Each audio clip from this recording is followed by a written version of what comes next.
ప్రముఖ YouTuber Bigg Boss fame Shanmukh ఇంట్లో గంజాయి దొరికిందని, అతని బ్రదర్ మీద కూడా కేసు బుక్ అయిందని, అతని రిమాండ్కి తరలించబోతున్నారని, షణ్ముఖ్ను కూడా విచారణ కోసం పోలీస్ స్టేషన్కి పిలిచారని ఇలా వినిపిస్తూ ఉన్నాయి.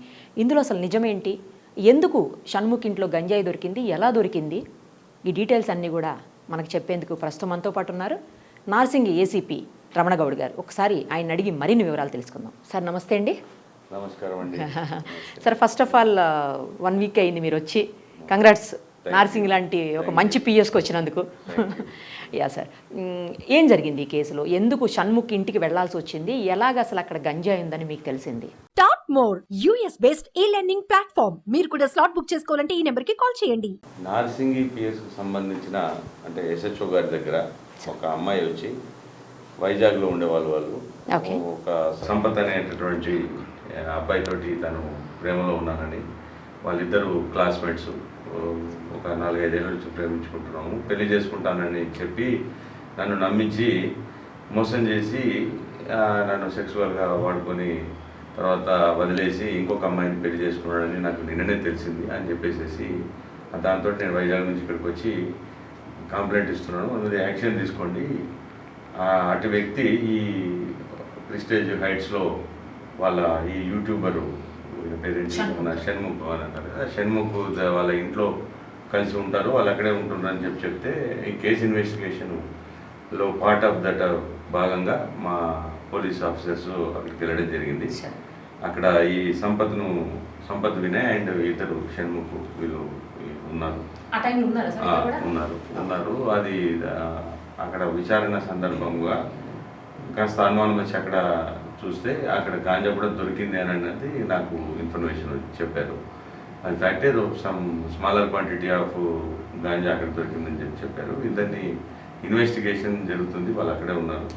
ఇన్వెస్టిగేషన్ పార్ట్లో ఎవరి పార్ట్ ఎంత, ఏముంది, ఎవరికి ఇన్వాల్వ్మెంట్ ఏంటి అని ఉన్నది తెలిసిన తర్వాత చట్టపరమైనటువంటి చర్యలు తీసుకోవడం జరుగుతుంది. ఇప్పుడు గంజాయి అనేది ఎంత క్వాంటిటీ పెట్టడానికి ఉంటుంది, దేనికి ఎలా ఉంటుంది? ఏ క్వాంటిటీ కూడా పెట్టేందుకు ఉండదు, వాడేందుకు ఉండదు. నథింగ్ లైక్ ఆఫ్ 1 గ్రామ్ ఇది అలౌడ్, 2 గ్రామ్స్ ఇది అలౌడ్ అన్నది కాదు. బట్ ఇక్కడ డిఫరెన్స్ ఏంటంటే స్మాలర్ క్వాంటిటీ అంటే ఇంటర్మీడియట్ క్వాంటిటీ, దాంట్లో middle quantity and commercial quantity అనేది తేడా ఉంటుంది.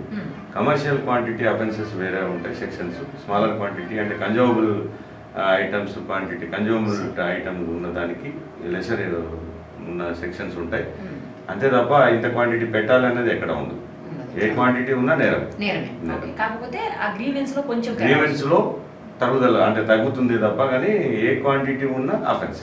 అసలు గంజాయి రెగ్యులర్ గా చూస్తున్నాం సార్, మనం హైదరాబాద్ లో అన్ని చోట్ల చూస్తున్నాం అనుకోండి. హైదరాబాద్ కూడా బాగా పెరిగిపోయింది గంజాయి. మీరు కూడా గతంలో చూస్తుంటారు, చాలా కేసెస్ చూస్తున్నాం. యూత్ అంతా కూడా గంజాయికి అలవాటు పడిపోయేటువంటి పరిస్థితులు. దీని నుంచి ఎట్లా సార్ అసలు, అంటే శిక్షలు కఠినంగా లేకపోవడమా, లేకపోతే వాటిని ఇంట్లో స్టోర్ చేయడం కూడా అంత ధైర్యంగా ఎట్లా చేస్తున్నారు అసలు? లేదండి, NDPS యాక్ట్లో శిక్షలు చాలా కఠినంగా ఉంటాయి.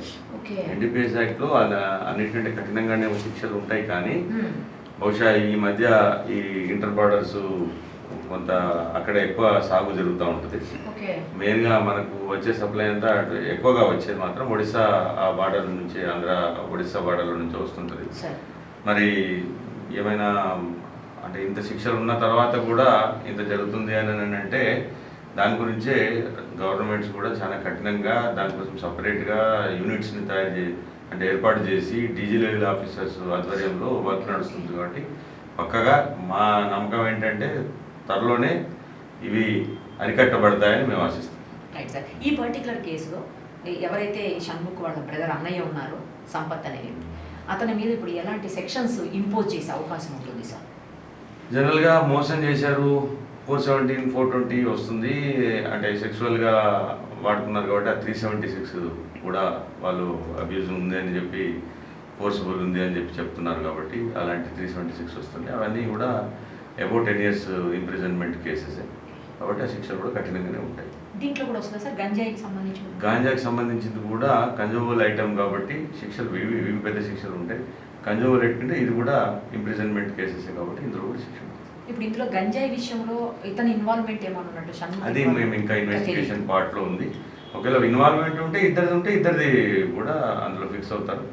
మోరోవర్ సంపత్ అయితే already case was registered against him. If at all that of the NDPS is coming against the Shemu, will registered case against Shanmukh also. Okay, ఎప్పుడు రిమాండ్ చేయబోతున్నారు సార్? లేదండి, ఇంకా ఇన్వెస్టిగేషన్ ఉంది, ఇంకా ఫీల్డ్లో ఉన్నారు మా వాళ్ళు, ఇంకా ఫీల్డ్లో ఉన్నారు, నడుస్తూ ఉంది. ఫీల్డ్లో నుంచి వచ్చిన తర్వాత ప్రాసెస్ ఉంటుంది. మేము కంపల్సరీ అరెస్ట్ చేసిన తర్వాత 24 hours లోపల కోర్టులో ప్రొడ్యూస్ చేయాల్సి ఉంటుంది. 7 yearsకి తక్కువ ఇంప్రిజన్మెంట్ ఉన్న కేసు అయితే మేము 41 ఇవ్వాల్సిన ఉంటుంది కాబట్టి 41A నోటీస్ ఇచ్చి దానికి ఉంటే మరి వెలాసిటీ ఏంటి అనేది ఇంకా ఇన్వెస్టిగేషన్లో ఉంది. అది ఎంత ఇంప్రెజమెంట్ అనే దాన్ని బట్టి డిసిషన్ తీసుకుంటాం. Right sir. ఇప్పుడు ఆ అమ్మాయి వైజాగ్ నుంచి ఇక్కడికి వచ్చి, అంటే ఇక్కడ జ్యూరిస్డిక్షన్ ఉంది కాబట్టి ఇక్కడ ఇచ్చిందా సార్? అంటే బహుశా అబ్బాయిని వెతుక్కుంటూ వచ్చి ఉంటుంటుంది. అక్కడ ఈవెన్ అమ్మాయి కావాలనుకుంటే వైజాగ్లో కూడా వస్తుంటుంటే కేసు. మరి అమ్మాయి ఇక్కడికి వచ్చి మా దగ్గరికి వచ్చిన కేసు మా దగ్గర పెట్టింది కాబట్టి మేము నో అనేందుకు లేదు. కాబట్టి మేము కేసు రిజిస్టర్ చేసాము. ఈ ఫెటల్ మా జ్యూరిస్డిక్షన్ రాదు అని అంటే మేము 0 FIR కింద ఇక్కడ చేసి మేము ట్రాన్స్ఫర్ చేయాల్సి ఉంటుంది. కానీ మోస్ట్లీ ఇక్కడ కూడా ఉన్నారు అని అన్నట్టుగా చెప్తున్నారు. వాళ్ళ రెసిడెన్స్ కూడా ఇక్కడే ఉంది కాబట్టి దాని ఉంటే కంటిన్యూ ఇక్కడ కంటిన్యూ చేస్తాం. ఇప్పుడు మన జ్యూరిస్డిక్షన్ ఉంది కదా వాళ్ళ ఇల్లు అక్యూడ్ హౌస్ మన జ్యూరిస్డిక్షన్ ఉంది. సార్, రేపు ఒక క్లారిటీ వచ్చే అవకాశం. క్లారిటీ రేపటికల్ వస్తుందండి. Thank you sir, thank you so much. Thank you.